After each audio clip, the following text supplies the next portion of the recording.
Right now at 6, the Missouri Senate has approved a new congressional map that targets a Democratic House seat. And some isolated showers out there this morning and some pop-up storms possible by this afternoon. A look at your forecast coming up.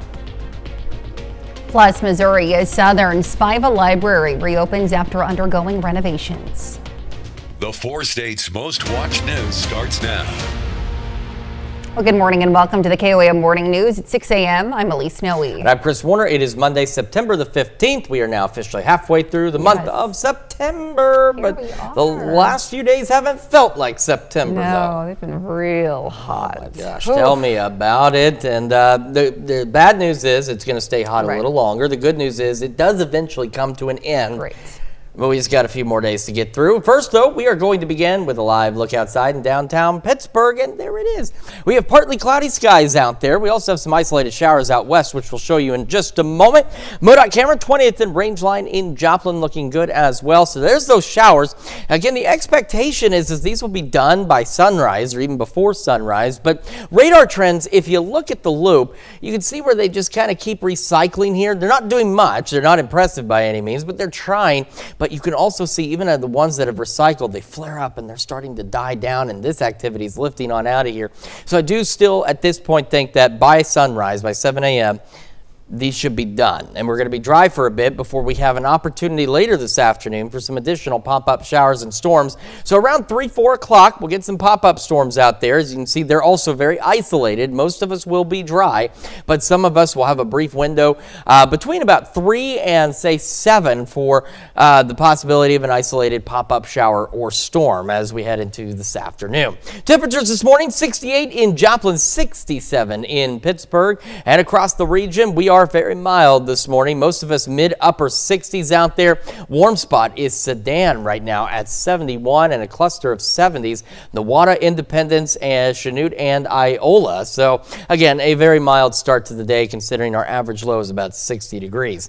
Kids heading out the door this morning for school. We're looking at partly cloudy skies near 70. Again, maybe one of those sprinkles hangs on out west, but I really think they're going to be done before 7 a.m. Upper 80s by lunch and recess time. And again, for some of us, at least, some pop-up storm chances when they start heading home, about 91. Mid-70s by 9, upper 80s by noon, and our highs today into the low 90s once again with calm winds or maybe a light and variable breeze out there. Now, over the next several days, we have pop-up storm chances. We have a couple of days, at least so far this week, where they're a little better than what we're looking at today. Details on all that and when those fall temperatures return in just a few more minutes. Elise? All right, we'll see you soon, Chris. Thanks. Well, the Republican-controlled Senate in Missouri has approved a new congressional map that targets a Democratic House seat. Friday's vote came 2 weeks after Governor Mike Kehoe unveiled the map and ordered a special legislative session to approve it. Missouri's Republicans hope to win 7 of the state's 8 congressional House seats in next year's midterm elections. Now, they carved up longtime Democratic Representative Emanuel Cleaver's district in Kansas City. Opponents of the new maps want to bring the matter to voters with a special referendum. They have 90 days after the map is signed into law to collect signatures needed to force a statewide vote. And the White House's plan to push forward its aggressive agenda aimed at undocumented immigrants is spilling over into Chicago area streets, with opponents staging a 12-hour protest outside of an ICE processing center in one suburb, and with the fatal shooting of a motorist by an ICE officer in another suburb. Jarrell Hubbard has details on the immigration enforcement operations in Chicago. A 12-hour grassroots demonstration. It began at 8 a.m. outside of an ICE processing facility in Broadview, Illinois. The demonstration, put on by community members, activists, and faith leaders, has at times escalated quickly.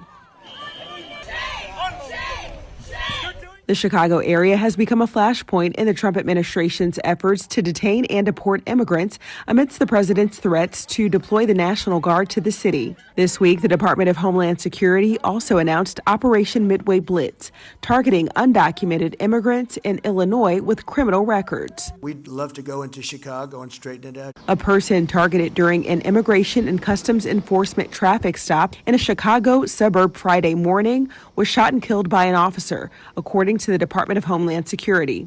I see a large police presence, military presence. I even saw a guy with a FBI jacket, and you only see those at the movies. In a statement, the department said one of the ICE officers was hit by the car and dragged a significant distance.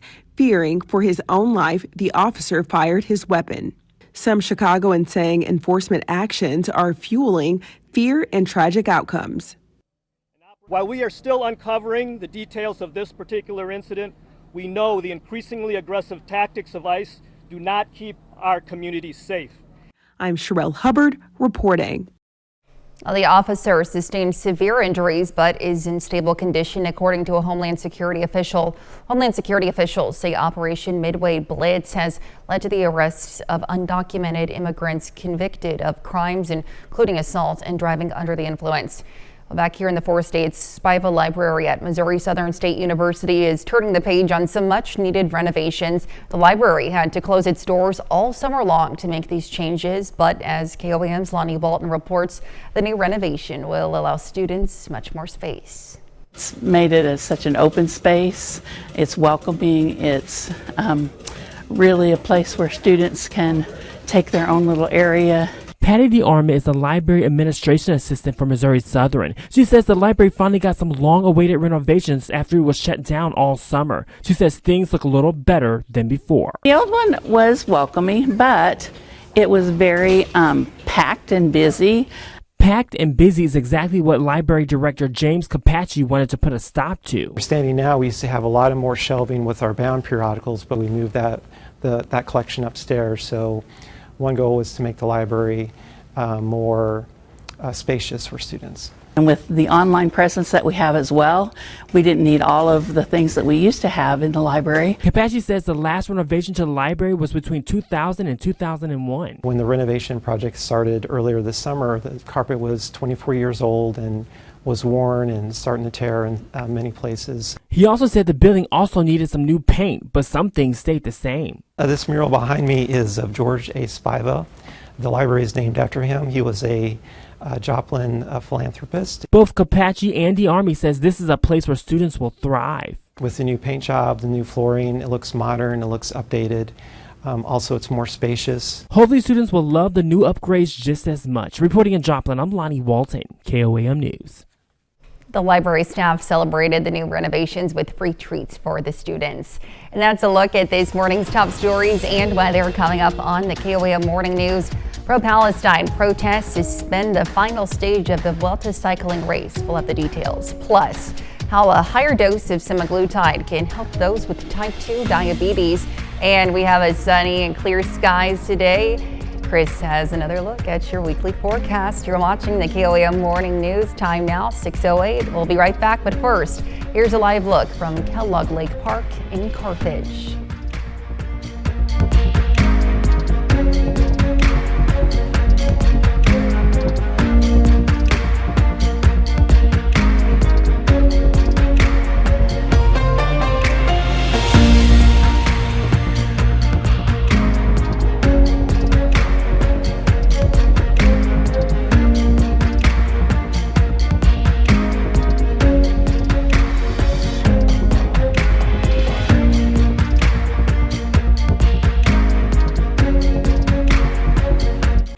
Topping World Watch, the final stage of the Vuelta cycling race has been suspended. That comes after pro-Palestine protests in the Spanish capital. Pal Masquera has the details. This is the moment that marks the abrupt end of the final stage of La Vuelta a España. After occupying the center of Madrid, hundreds of pro-Palestinian protesters took over the final kilometers of the cycling circuit. Although the police tried to disperse them, they were unsuccessful. Demonstrations also took place in previous stages of the competition, but none of this magnitude. The protesters have been a constant presence at the race, condemning the Israeli government's war in Gaza. There is no right more important than the right to life. So when the lives of children, when the lives of a people are worthless, I believe it's everyone's obligation to come here to defend and protest. People who are human are dying. They are people trapped there, unable to get anywhere, being bombed when they go to get food, dying of hunger. As ordinary citizens, the only thing we can do is demonstrate so the world can hear us. A few minutes after taking the last meters of the circuit, organizers decided to suspend the final stage of the competition. With barricades like these ones made of the fences that composed the last kilometer of the race, it became very clear that the cyclists would have not been able to reach the finish line. This year has been one of the most polemic editions of La Vuelta that we have seen so far.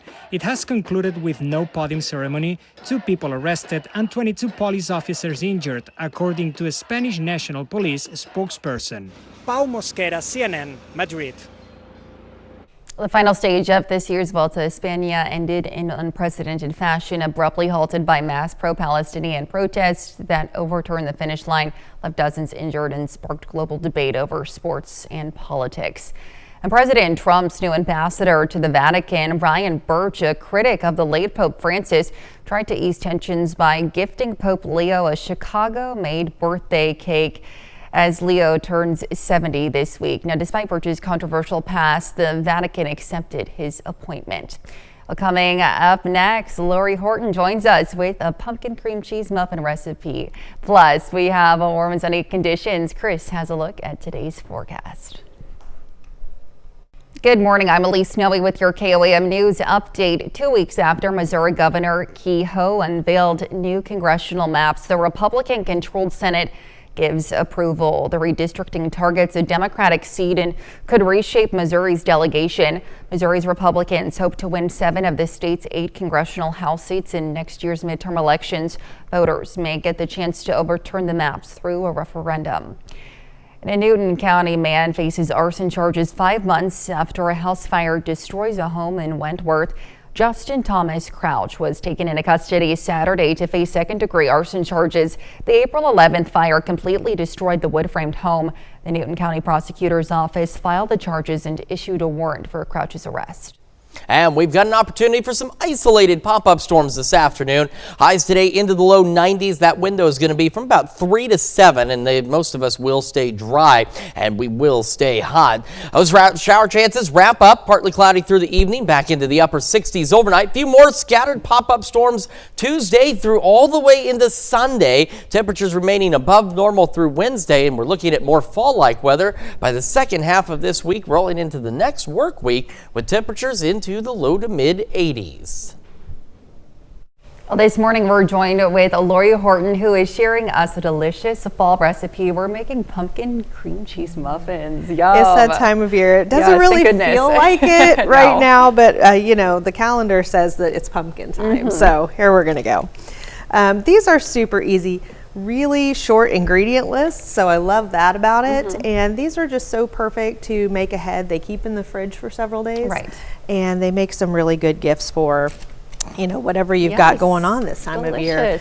So we're going to start out with a very simple start. This is just a box of spice cake mix, regular, whatever your favorite brand is. Just make sure it is the spice. You don't want to go with carrot or just the plain. We want to go with that spice. We need those ingredients in there because this batter is going to be kind of 2 layers. This one, the next one that we have is going to be, I want to talk about the difference between these 2 things because I get these calls about every year of somebody that says, I messed up my pumpkin pie. And if you look at these are not brand specific, so don't call me out on that. But they're very different size cans. There we go. Pumpkin pie mix has sugar, has all the spices, all the things in it. You add evaporated milk and eggs and you make pumpkin pie. Pumpkin is just that. It is a pumpkin that has been cooked. It has nothing else in it. And that's what we're going to use today. So just make sure that you get the right one on that because they will have vastly different results. Good to know, absolutely. The reason that we want that plain pumpkin is because we have the spices that we need. We have the cinnamon, the nutmeg, the ginger, the sugar, all of those things in our cake mix. So we don't need to double up on that. And the texture of these 2 things is very different as well. Your pumpkin pie mix, the big can there will be much thinner than just our straight cooked pumpkin. So we're going to put that entire can in there. And this is going to make just a really thick, solid batter for our muffins, pretty typical. But that's it. We're not going to add anything else to this. We're not going to add any eggs. We're not going to add any oil, any of the cake things, because we want this to be a really nice, dense muffin consistency, of course. When we come back in a little bit, this is going to take just a minute to get mixed up. Okay. We're going to make a cream cheese filling layer, though. So if you like the fancy coffee shop that we shall not name, this time of year they have these pumpkin cream cheese muffins. If you know, you know. Yeah. These are really going to be very, very close to those. And you're going to make about a dozen out of this recipe. Yeah, that's a lot more than just that one. A lot more than that one for probably less than what that one costs. But our pumpkin mixture with that cream cheese filling layer in between it is going to make this just a really so delicious, so moist, and such a good layer between. But the other ingredient that I want to talk about, a vast difference between, is evaporated milk versus condensed milk. And we're going to be using sweetened condensed milk in this recipe. Again, similar things because they are both a milk that has already been kind of cooked and preserved, but our sweetened condensed milk has the sugar in it, and it is just a much thicker consistency, where our evaporated milk is just that. It is just preserved milk. It's great for soups and all of those things that we want to thicken. You can go sweet or savory with that, but obviously this one we use quite a bit in our cooking. So like I said, we're going to get this mixed up while you guys take a break, and then when we come back, we are going to make that cream cheese mixture, and we're going to kind of show you how to really put those together so that they'll bake evenly. And you'll notice one thing you want to look for in your cabinet is going to be your big muffin tins. Yes, these are these are big boys. These are generous size. They're only generally 6 on a sheet, not the 12, not the cupcake size. We want to go with the muffin. And you can still find jumbo muffin papers, just about these, and they're going to make life a whole lot easier when it comes time to clean up. Absolutely. Well, these look delicious, and I can't wait to see what's next. So, Lori, thanks so much, and we'll be right back.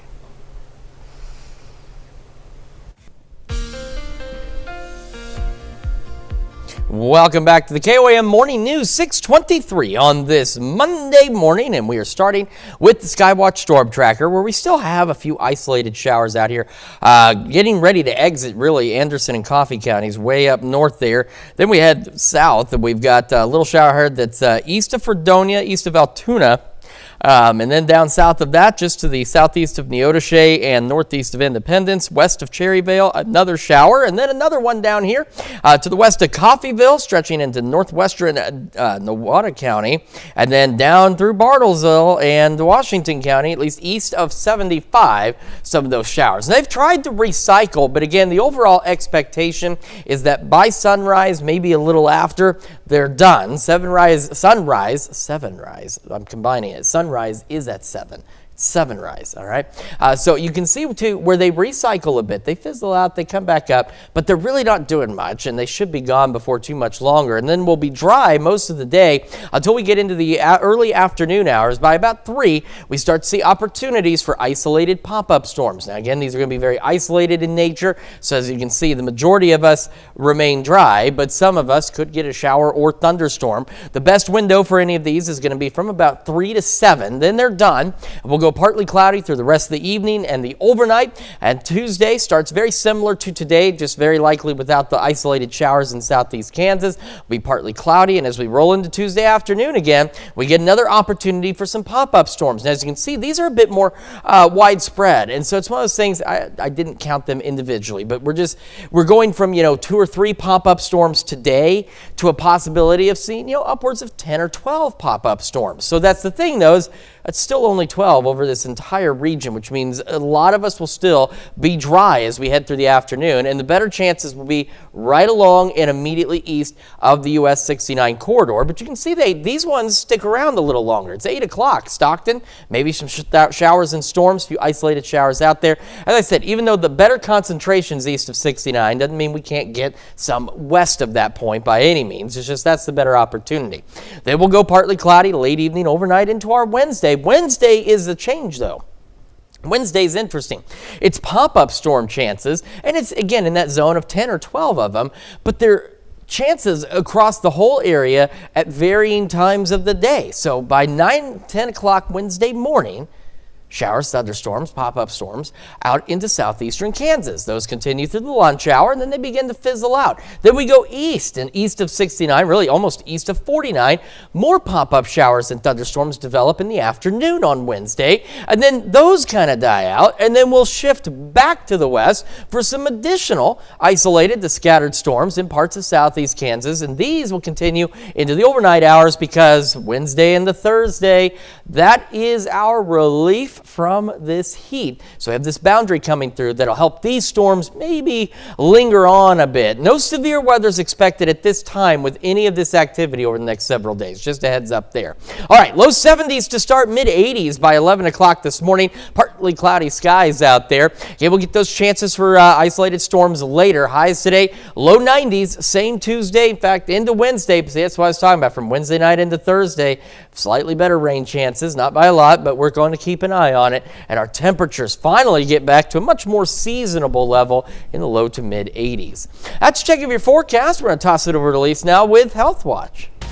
All right, Chris, thanks. Well, a higher dose of the popular weight loss drug semaglutide can improve weight loss and help people with type 2 diabetes. A study published in The Lancet looked into whether increasing the dose of semaglutide is effective. It found while the normal dose of the drug led to people losing 16% of their body weight, a higher dose led to people losing 19%.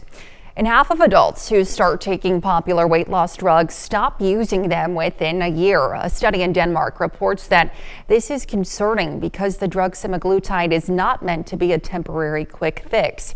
Now, once someone stops taking the medication, all the beneficial effects of appetite control vanish. Low-income patients were the most likely to stop taking the drug due to its high costs. And cannabis use can greatly increase the risk of diabetes. A Boston Medical Center study found that new cases of diabetes were nearly 4 times higher among people who use cannabis compared to people who don't.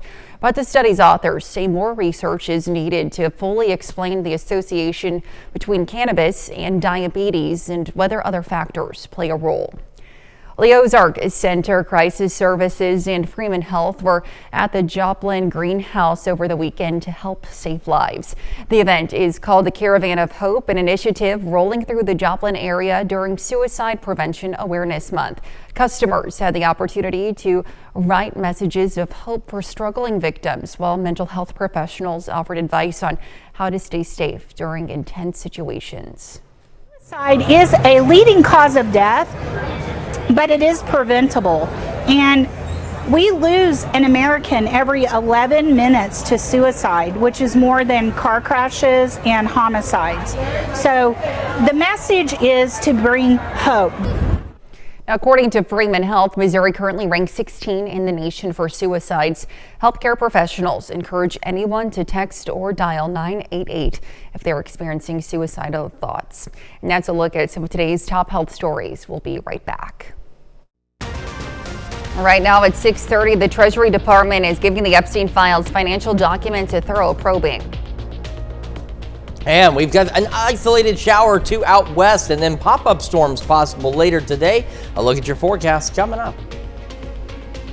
Plus, President Trump announces plans to crack down on crime in Memphis. The 4 states' most watched news starts now. That's close enough. Hey, Good morning. We're practically the same thing, in all honesty. Well, welcome to the KOAM Morning News. And that's why he never wears green. Yes, that's what he why stands we can behind. never wear green. But that's why too. She has that green dress she wears. Yeah. And I've been telling her one of these days she's got to do the weather with that green dress. It'll be interesting. It's always fun for Halloween. Yes. Well, happy Monday. Yes, happy Monday. It's 6:32. I'm Elise Snowy. I'm Chris Warner. Yeah. We are. The green wall's green with envy. That's why it wanted to be seen again. It wants to be seen. It's never actually seen, you know? Right. You know, it does a lot of heavy lifting. It certainly does. It's been through a lot in its Yeah. time, and it's got a lot more to go through because I'm going to go over and tap at it and show things on it right now with our look outside from downtown Pittsburgh. And there it is. We've got partly cloudy skies out there. A few more clouds off to the east, as you can see from downtown Pittsburgh. MoDOT camera 20th and range line is looking pretty good as well. And here's the Skywatch Storm Tracker, and it's got some green on it as well. A few isolated showers out there. These are still expected to wind down close to or maybe just a hair after sunrise this morning as this continues to lift to the north. It's tried recycling down here back through Montgomery, Nowata, and Washington counties, but it's just not really doing much, nor is it expected to. It's going to eventually fizzle out and leave us dry as we head through the morning and early afternoon hours before we see some pop-up storm chances. And so, yeah, see, that's that green wall back there. So it never gets any actual time. So it wanted to be seen, and now it has been, and it's right over here, and it's still mostly green.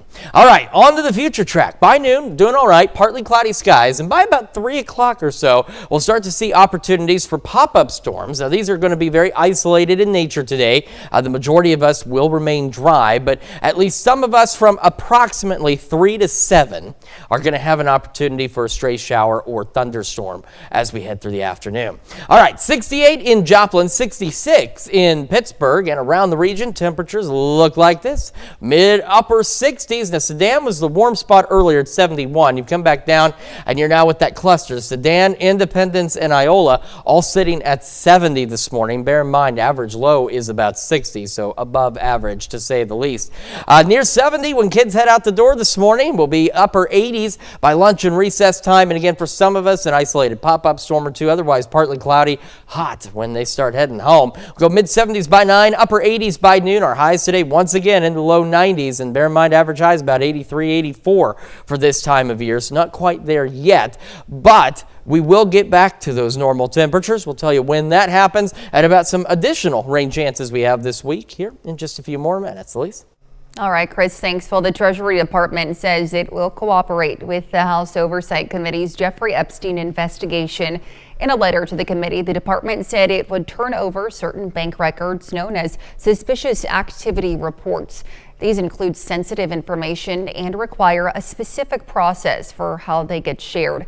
It's not clear what information these financial records might contain. Suspicious activity reports do not necessarily indicate wrongdoing.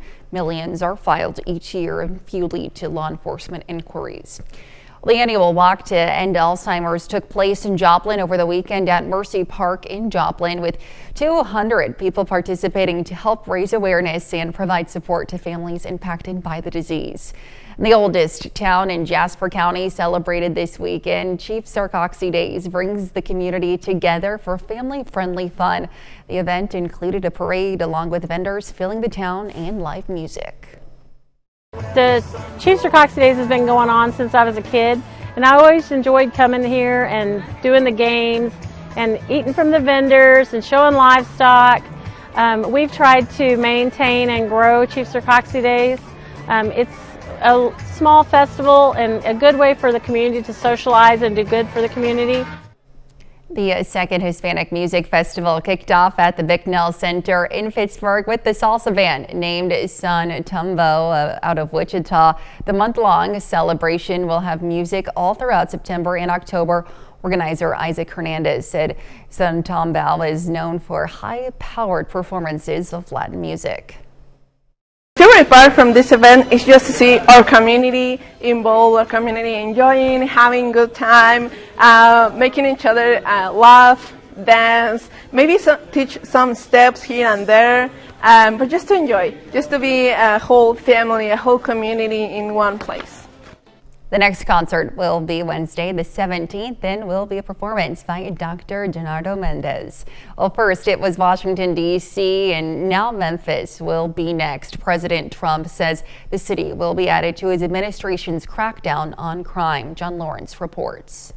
The National Guard is heading to Tennessee's second biggest city. We're going to Memphis. Memphis is the next city. Deeply troubled. We're going to fix that just like we did Washington. Tennessee Republican Governor Bill Lee was among the state and local officials who discussed with the White House the development of a, quote, multi-phased strategic plan to combat crime in Memphis.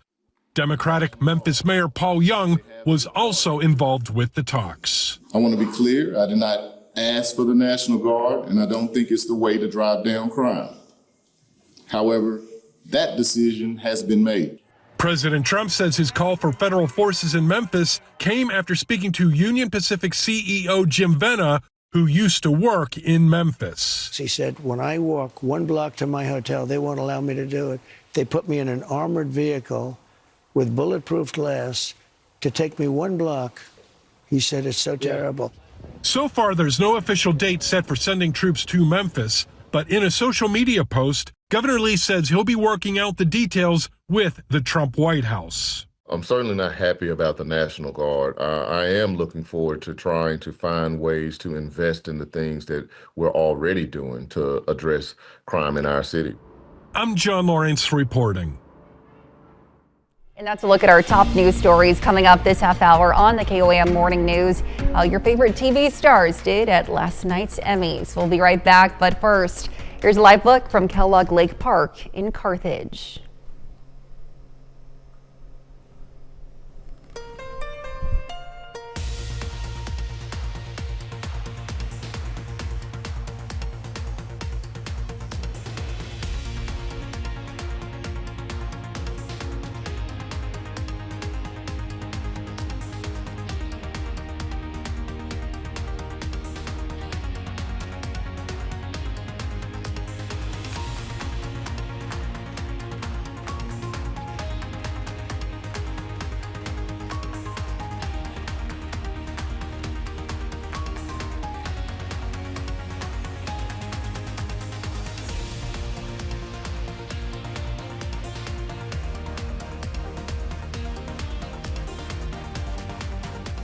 The Apple TV series The Studio broke the Emmy record for a comedy, and on the drama side, The Pit reached new heights. Dina Demetrius is in Los Angeles with a wrap-up of the 77th Emmy Awards. This is insane. Thank you so much to the Academy. HBO Max's medical series The Pit came out on top at this year's Emmys, winning for Outstanding Drama Series and Best Actor in a Drama Series for star Noah Wyle. What a dream this has been. The Studio. With 13 trophies, the Apple TV Hollywood satire The Studio set a record for the most wins by comedy in a season, including Outstanding Comedy Series and Outstanding Lead Actor for star and producer Seth Rogen. I'm legitimately embarrassed by how happy this makes me. Hacks star Jean Smart won Outstanding Lead Actress in a Comedy for the 4th time, and Severance's Britt Lauer won Outstanding Lead Actress in a Drama. Getting to play this role in all of her layers has been a real kind of meeting of a soulmate. Netflix's crime drama Adolescence scored the Emmy for limited or anthology series, and its 15-year-old star Owen Cooper became the youngest male Emmy winner ever. I really don't know what to say, really, but yeah, it just means the world to me. The audience rose to its feet when The Late Show with Stephen Colbert, which is in its final season, won Best Talk Series. I want to thank CBS for giving us the privilege to be part of the late night tradition. In addition to the awards, viewers were treated to a number of tributes to iconic TV shows. Thank you for being a friend. Reba McEntire sang the Golden Girls theme in honor of the comedy's 40th anniversary. The Law and Order franchise and Gilmore Girls also marked milestones. Dina Demetrius, CBS News, Los Angeles. Comedian Nate Bargatze hosted this show for the first time. Now, to keep this acceptance speeches short, he pledged to donate $100,000 to the Boys and Girls Club of America at the start of the show, but warned the winners that he'd deduct $1,000 for every second they went over their allotted time. Ultimately, Bargatze ended up donating $250,000, with CBS adding an additional $100,000, bringing the grand total donation to the Boys Girls Club to $350,000. Let's take it on over now to Chris for a quick look at your forecast. Yeah, we've got partly cloudy skies for most of us, a few showers in our our western counties, and then more pop-up storms possible later today. Got a complete look at your forecast and those rain chances when we come back. All right, time now for some Monday birthdays in the 4 states. We're going to start in Columbus with Leo Clark celebrating birthday number 9. Says happy birthday from Dad, Summer, Augie, and the grandparents. And a happy 9th birthday to Crew Burns in St. Paul. It says with love from Papa and Grandma Judy. And Gannon Harina is celebrating birthday number 13 in Frontenac. Happy birthday. And a happy 18th birthday to Brett Boone in Joplin. It says, love Grandma Shirley and all of the family. And in Carthage, Cassidy Borland celebrating birthday number 33 today. Happy birthday. And a happy 78th birthday to Georgetta Sousa in Chanute. And in Columbus, Jason and Amanda Beard celebrating their 24th wedding anniversary. A very happy anniversary to you and a happy birthday to everyone on our list. And those of you who would like to celebrate with us, there's something super easy you can do. Yes, please submit your birthdays and your anniversaries to birthdays@komnewsnow.com. Be sure to include those wonderful photos and messages, and to also please include the date of your celebration when submitting as well. Of course, very important information there, and some very important weather information for everyone this morning, as we've got a few isolated showers out there, parts of southeast Kansas. So these ones continuing to exit Anderson and Coffee counties. We can get pretty close here. As you can see, there's not really much left to these particular showers out there. Then we'll head a little further south. We got a little shower here that's still north of Moran, northeast of Viola. This activity, and right here, this is not real. This is just a radar ghost. Why do we know? Because you see it just pops up out of nowhere.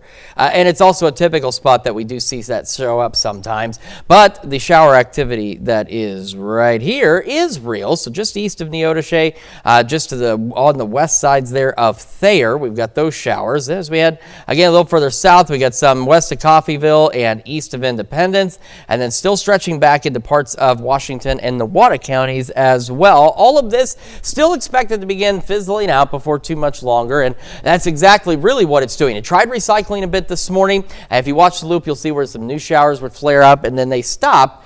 And that's really going to be about it. So a couple of sprinkles are still going to be possible out west this morning, but I think in the next 30 or 40 minutes, we should be just about done with that. Most of us, of course, as you can see on Skywatch Storm Tracker, are dry and will remain dry through the morning into the lunch hour with partly cloudy skies. Then, as we head a little later, about 3 o'clock or so, we start to see opportunities for isolated pop-up showers and thunderstorms out there. No severe weather at this time is expected with any of the activity we have over the next several days, which is good. If that changes, obviously we'll let you know, but right now there's nothing standing out as a significant issue. Now for today, as you can see, these pop-up storms are extraordinarily isolated, and you can see most of the region also will remain dry. The window for these pop-up storms is roughly about 3 p.m. to 7 p.m. Then they'll die out. It'll be partly cloudy as we head into the evening and overnight hours. Will be partly cloudy to start our Tuesday, dry as well. And then again, once we roll into the afternoon, maybe as early as 2 on Tuesday, we'll get more pop-up storm chances. Now you can see these are a bit more widespread. So again, not counting each of them individually. It's just an example. Like today we get 1 or 2 pop-up storms, whereas tomorrow we may get 8 to 10 pop-up storms. So still isolated, but we will have that window again from about 2 to maybe 8. They do try and last a little bit longer out there, and then those ones will go away as well. Wednesday, though, is an interesting one. Early in the morning, say 9, 10 o'clock, we get some isolated to widely scattered showers and storms into southeast Kansas. They hang on through the lunch hour. They die out, and as they die out, new activity develops off to the east, with scattered showers and thunderstorms, at least some pop-up showers and storms east of I-49. Those continue into the early evening hours, and then those die out. And then here comes this. By 9, another. They're just kind of playing back, and it's like playing Pong with these storm chances here. We go back into southeast Kansas. By 9, more scattered showers and storms, but these ones may hold on a little longer and spread a little further because they're part of the boundary. It's going to bring in our relief from this heat and get us back to slightly more average temperatures. So, and again, up to this point right now, there's nothing screaming severe. There's no severe weather risk area or severe risk areas at this time. If any of that changes, we'll certainly let you know. But right now, we're just looking at some shower and thunderstorm chances. Again, clouds off to our east. There were some storms around the Springfield area. They have since died out, but there were some out there. While partly cloudy skies get through the morning, low 70s to start, mid 80s by 11 a.m. Got another look at your forecast and the Wake Up Recap in just a moment. And when we transition to Fox 14, if you're streaming with us on KOAM Plus, don't touch that remote, because we're going to tell you about Missouri Senate. They've approved a new congressional map, and opponents of the new map want to bring the matter to voters. That and more at 7 a.m.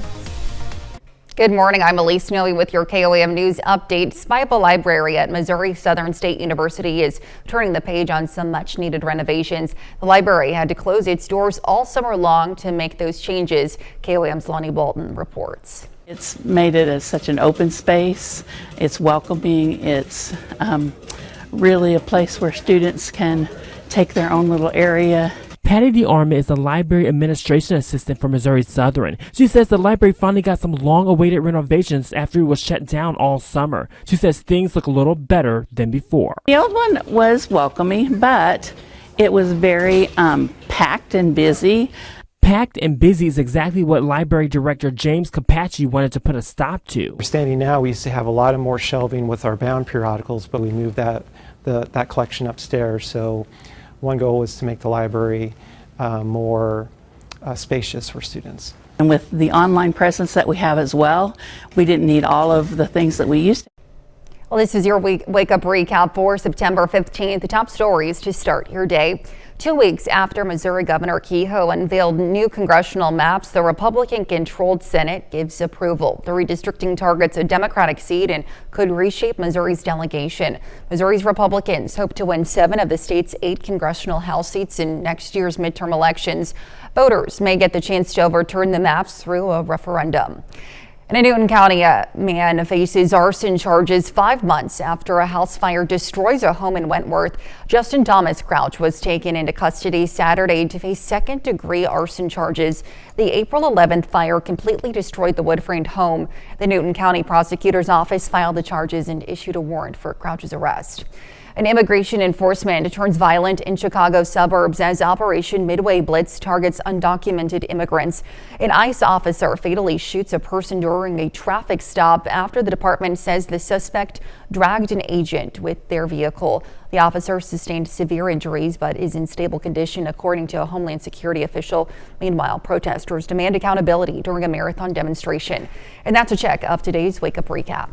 And we've got an opportunity for some pop-up storms between roughly 3 and 7, but most of us will be dry and hot into the low 90s with partly cloudy skies. Into the evening we go. All right, again, those storms wrap up and they will be isolated. It will be partly cloudy through the evening and overnight, back into the upper 60s tonight. Tomorrow, slightly better pop-up storm chances. Again, not everyone will see rain, and that'll be the case really through Sunday. Our better chance of rain really is going to come late Wednesday night into Thursday with a boundary that's going to push in and help us out with our temperatures. Low 90s through Wednesday at slightly more seasonable temperatures as we roll through the weekend and the start of next week. Low to mid 80s. And again, no severe weather expected with any of this activity, but of course, if that changes, we'll certainly let you know. And coming up today at noon, we're making buffalo cauliflower in the Mr. Food Test Kitchen. And your morning news continues on KOAM with CBS Mornings. It's Beg Knows America, and David introduces us to a team of journalists rewriting what local news can be. Or you can switch on over with us on Fox 14, where your only local morning news continues. This morning, Vietnam airman remains have finally returned home after over 50 years. Plus, what turns a teenager from curious to radicalized online? Experts break down the process and share strategies every parent should know. It's going to wrap it up, though, for us here on KOAM. We'll be back tomorrow morning at 5 a.m. And we'll see you today at noon.